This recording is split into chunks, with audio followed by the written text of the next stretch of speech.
حسین اعظم روضہ رسول پر آئے، میرے آقا صلی اللہ علیہ وسلم کو سلام پیش کیا اور درد بھری آواز سے کہا، یا رسول اللہ، یا ابتا،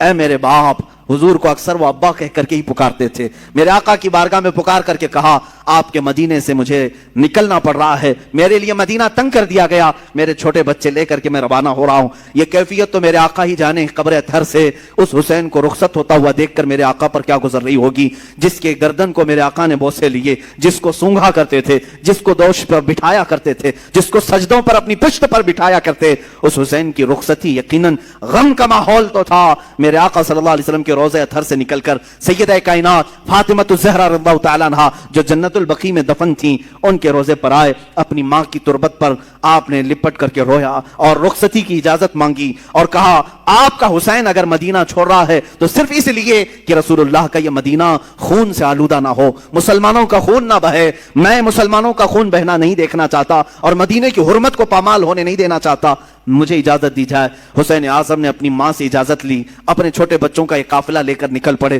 میرے عزیزوں، گھر والوں کا قافلہ جب مدینہ چھوڑ رہا ہے کیا کیفیت ہوتی ہے؟ ہم جیسے نکمے، ہم جیسے گنہگار صرف 7 دن یا 8 دن کے لیے عمرے پر مدینے جاتے ہیں تو چھوڑنے کا دل نہیں چاہتا، مدینے سے رخصت ہوتے ہیں تو آنسوؤں کی قطاریں لگ جاتی ہیں۔ کبھی ہم روزے کو دیکھتے ہیں، کبھی ہم بس میں آگے کا سفر دیکھ رہے ہوتے ہیں، مدینے کی سرحدیں نکلنے تک دل بار بار ہچکولے کھاتا رہتا ہے کہ مدینہ چھوٹ رہا ہے، مدینہ چھوٹ رہا ہے۔ ہم تو تمنا یہ لے کر کے جاتے ہیں کہ کاش مدینے میں موت آ جائے، میرے آقا کے قدموں میں دفن ہونا نصیب ہو جائے، لیکن جب رخصتی کا وقت آتا ہے، پوچھو حاجیوں سے کیا کیفیت ہوتی ہے، عمرہ کرنے والوں سے پوچھو، مدینے سے جب رخصت ہو کر کے آتے ہیں، میں نے خود دیکھا ہے حاجی کبھی کھمبوں کو پکڑ رہے ہوتے ہیں، کبھی دروازوں کو پکڑ کر، کبھی چمٹ کر کے اور بوسے دے کر کے رخصتی لے رہے ہوتے ہیں۔ حسین اعظم کا کیا حال ہوگا جن کا بچپنا اس مدینے میں گزرا ہے، جنہوں نے رسول اللہ کو نمازیں پڑھاتے وہاں دیکھا ہے، میرے آقا کو اللہ کی قرآن کی آیتیں سناتا ہوا انہوں نے وہاں دیکھا ہے، حدیثیں میرے آقا کی انہوں نے سنی ہیں،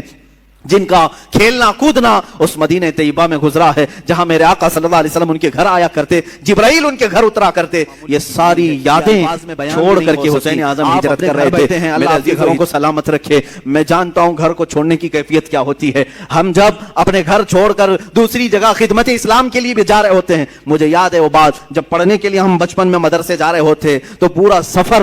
سفر ٹرین میں روتے ہوئے جاتے تھے۔